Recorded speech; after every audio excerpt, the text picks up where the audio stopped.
हमारे साथ doctor Sarman Singh, AIIMS पूर्व डायरेक्टर, फोन लाइन पर जुड़ गए हैं। डॉक्टर सरमन, आपका बहुत स्वागत है सर। और मध्य प्रदेश, छत्तीसगढ़, इन दो राज्यों की हम बात करें तो यहाँ पर जिस तेजी से आंकड़े बढ़ते जा रहे हैं, क्या हम ये माने कि मध्य प्रदेश, छत्तीसगढ़ दोनों तीसरी लहर की तरफ बढ़ रहे हैं, दस्तक देने वाली है तीसरी लहर यहाँ पर? जी, भारत में तो तीसरी लहर ऑलरेडी आ गई है और ये स्टेट अभी तक अच्छा कर रहा था, लेकिन यहाँ भी आनी ही थी। टाइम लग सकता है, बट अभी जैसे कि बिल्कुल आपने सही कहा कि ये न्यू ईयर इवेंट्स जो होते हैं तो वो बहुत ज्यादा सेलिब्रेशंस होता है, तो उसके यूजुअली इसके 2-3 दिन के बाद इफेक्ट आएगा। जी। तो कल या परसों काफी केस बढ़ने चाहिए, बिकॉज जो लगभग इंक्यूबेशन पीरियड इसका 3 से 4 दिन है। तो उसमें और नंबर ऑफ केसेस कल आपको और परसों बहुत अनफॉर्चुनेटली ज्यादा नंबर देखने को मिलेंगे। तो तीसरी लहर तो आ चुकी है जी। और इसको इस समय ये बिकॉज जैसा कि हम सभी जानते हैं संक्रमण करने की इसकी शक्ति बहुत ज्यादा है, तो ये बहुत फास्ट करता है। इसकी डोज, कहने का मतलब ये है कि बहुत कम वायरस भी अगर किसी को मिलेंगे सांस में, अगर उसने इनहेल कर लिए तो वो उसको इन्फेक्शन हो जाएगा। अच्छी बात यह है कि अभी तक जो रिपोर्ट्स आ रही हैं उसमें सीरियस इन्फेक्शन के केसेस या जो हॉस्पिटलाइजेशन के या डेथ के केसेस नहीं आए हैं। लेकिन मैं हमेशा कहता हूं कि इसका मतलब ये नहीं है कि हम बिल्कुल अपना संयम और जितने प्रोटोकॉल्स हैं उनको छोड़ दें। जी। डॉक्टर सरमन, आप बने रहिएगा हमारे साथ। न्यूज़ हेड शरद द्विवेदी जी भी हमारे साथ जुड़ गए, लेकिन एक बार फिर से आपको मुख्यमंत्री शिवराज सिंह का वो बयान भी सुनवाते हैं जिसमें उन्होंने कहा है कि अब हमें तीसरी लहर से निपटने के लिए साथ में लड़ना होगा। प्रदेशवासियों से भी उन्होंने सतर्क रहने की अपील की है। कोरोना की तीसरी लहर आ गई है, उसका मुकाबला जन सहयोग से करना है। आवश्यक व्यवस्थाएं बना ली गई है, लेकिन सजग रहना है, सतर्क रहना है। कोविड के संक्रमण को रोकने के अनुकूल व्यवहार करना है। चलिए, डॉक्टर सरमन हमारे साथ जुड़े हैं, इसके साथ ही न्यूज़ हेड शरद द्विवेदी जी भी हमारे साथ जुड़े हुए हैं। शरद जी, 7 महीने बाद कोरोना फिर से अपने पीक की ओर बढ़ रहा है और अब तो मुख्यमंत्री ने भी मान लिया है कि प्रदेश में कोरोना की तीसरी लहर आ चुकी है, साथ में मिलकर लड़ना होगा। देखिए, मुख्यमंत्री और उन्होंने इसलिए भी इस बात को माना है क्योंकि केंद्र सरकार ने शनिवार को ही, यानी एक दिन पहले, तमाम देश के राज्यों को पत्र लिखकर जो सचिव हैं, केंद्रीय स्वास्थ्य सचिव राजेश भूषण, उन्होंने अपने पत्र में कहा है कि तीसरी लहर देश में उसकी दस्तक हो चुकी है और निश्चित तौर पर जब देश में तीसरी लहर की दस्तक हुई है तो राज्य उससे, उनका बचना उससे नामुमकिन है।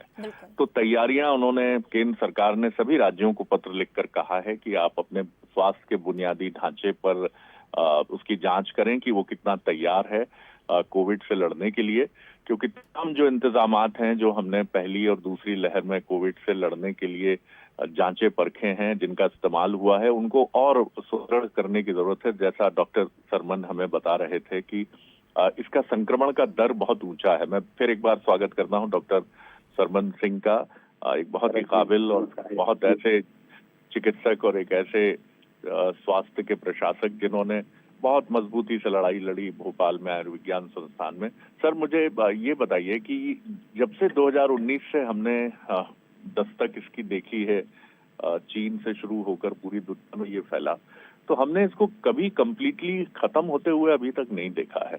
यानी ये एक बहुत इवॉल्विंग एक वायरस है जो बहुत तेजी से अपने को, अपने वेरिएंट्स के साथ अपने को बदलता है। तो ये विद्यमान तो ये 2019 से लेकर 2021 के अंत तक और 2022 में है।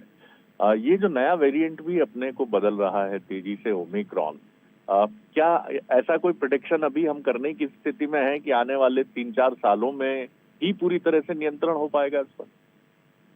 जी शरद जी, बिल्कुल आपने सही कहा कि ये बहुत तेजी से अपना रूप बदलने वाला वायरस है और जैसा कि हम सभी जानते हैं कि ये जो अभी वेरिएंट आया है ये बहुत हाईली इन्फेक्शियस है। पहले वाला बहुत हाईली फैटल था।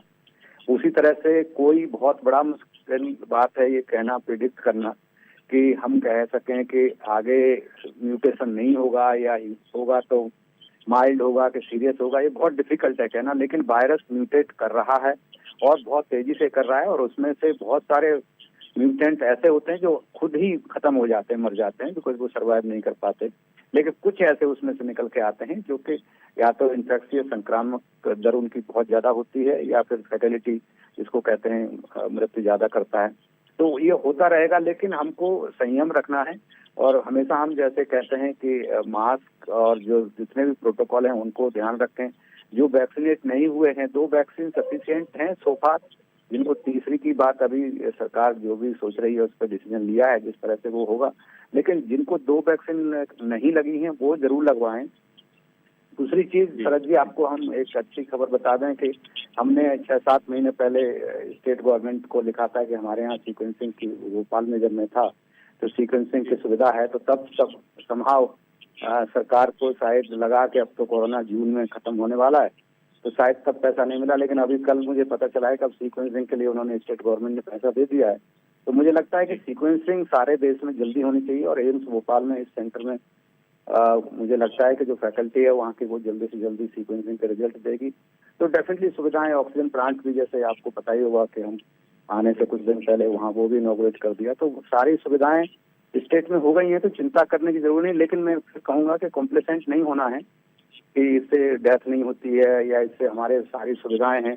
हमें कुछ पता नहीं है कल का, क्योंकि कोरोना एक ऐसा वायरस है जिसने बड़े बड़े साइंटिस्टों को, हम लोगों को, सबको गलत साबित किया और बार बार गलत साबित किया।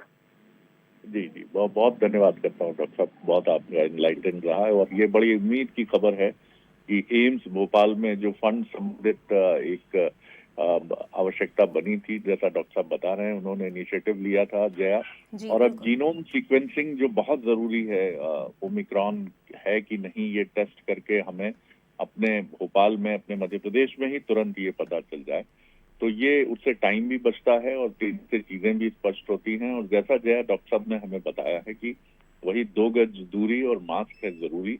फिलहाल ये प्रिवेंशन जो है ये बहुत जरूरी है और अभी हमें कुछ पता नहीं है कि वायरस कैसे रिएक्ट करता है। जैसा महाराष्ट्र में सरकार ने कहा है कि जनवरी के तीसरे सप्ताह तक 80,000 मामले हो सकते हैं और फरवरी में पीक होगा और मार्च में ढलान होगी। तो ट्रेंड अभी पूरे देश में यही है, हम मध्य प्रदेश में भी यही, छत्तीसगढ़ में भी यही अभी आशंका या संभावना, आप जो भी नाम दें इसे, ये हम कह सकते हैं कि ये जनवरी यानी 25 जनवरी के आसपास हम देखेंगे कि एकदम से मामले बहुत तेजी से बढ़ते हुए मिलेंगे हमें।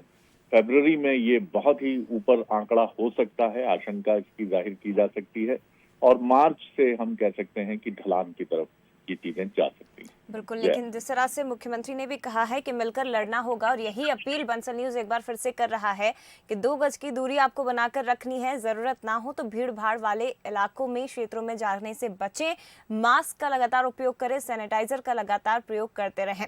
फिलहाल बहुत धन्यवाद आपका शरद जी, इसके साथ ही पूर्व डायरेक्टर एम्स के हमारे साथ जुड़े थे सरमन जी, आपका भी बहुत धन्यवाद।